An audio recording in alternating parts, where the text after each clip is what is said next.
અમરેલીમાં યુવતીને ભગાડી જવાનો મામલો હાલ સામે આવ્યો છે। અમરેલીથી હાલ મહત્વપૂર્ણ વિગતો સામે આવી છે, જ્યાં યુવતીને ભગાડી જવાનો મામલો પ્રકાશમાં આવ્યો છે। હિન્દુ સંગઠનોએ પોલીસ મથકે ઉગ્ર રજૂઆતો કરી છે। રાજુલા પોલીસે મોડી રાત્રે યુવકને બાબરાથી દબોચ્યો છે।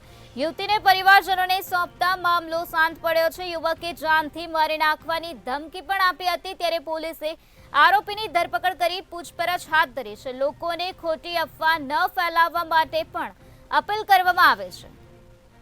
યુવકે જાનથી મારી નાખવાની ધમકી આપી હોવાનું પણ સામે આવ્યું છે। ત્યારે આ બનાવ અંગે રાજુલા પોલીસે વધુ તપાસ હાથ ધરી હતી। ત્યારે રાજુલા પોલીસે મોડી રાત્રે યુવકને દબોચી લીધો છે। તો યુવકને બાબરાથી ઝડપી પાડવામાં આવ્યો છે। યુવતીને પરિવારજનોને સોંપતા મામલો થાળે પડ્યો છે। આ સાથે યુવકે જાનથી મારી નાખવાની પણ ધમકી આપી હોવાનું સામે આવ્યું છે। પોલીસે આરોપીની ધરપકડ કરીને હાલ આ સમગ્ર મામલે વધુ પૂછપરછ હાથ ધરવામાં આવી છે।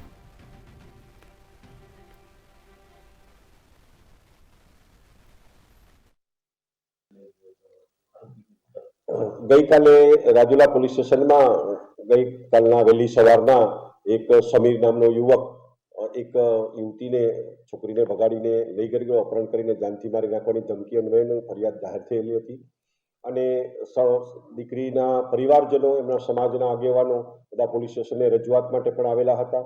એને બધી બાબતોને ધ્યાનમાં રાખી પોલીસ અધિક્ષક શ્રી હિમકરસિંહ સાહેબના સુપરવિઝન નીચે કુલ 6 ટીમો કાર્યરત કરવામાં આવેલી હતી, જેમાં Rajula police inspector IJ Gida અને એમના સર્વેલન્સ સ્ટાફ એલસીબી એમ પટેલ, એસઓજી ચૌધરી અને મારા સુપરવિઝન નીચે બીજી 3 ટીમો જે છે મહિલાઓની ટીમો પણ કાર્યરત કરી હતી અને ગણતરીના સમયની અંદર આ યુવક છોકરીને જે ઓટો રિક્ષાની અંદર લઈ ગયેલો હતો એ રિક્ષાના ટેકનિકલ સર્વેલન્સથી સીસીટીવી ફૂટેજથી આશરે 90 જેટલા સીસીટીવી ફૂટેજનું એનાલિસિસ કરવામાં આવેલું અને એ કરી અને બાબરા સુધીના સગવડ મળતા તાત્કાલિક ટીમોએ બાબરા જે વ્યક્તિ હતો ત્યાંથી દબોચી લેવામાં આવેલા અને યુવકની અટકાયત કરવામાં આવી છે અને ભોગ બનનારને જેનું અપહરણ થયું હતું એ છોકરીને પણ શોધી લીધી છે અને એમનું કાઉન્સેલિંગ બધું ચાલુ છે। એમના માતા પિતાને સોંપી આપવામાં આવેલી છે।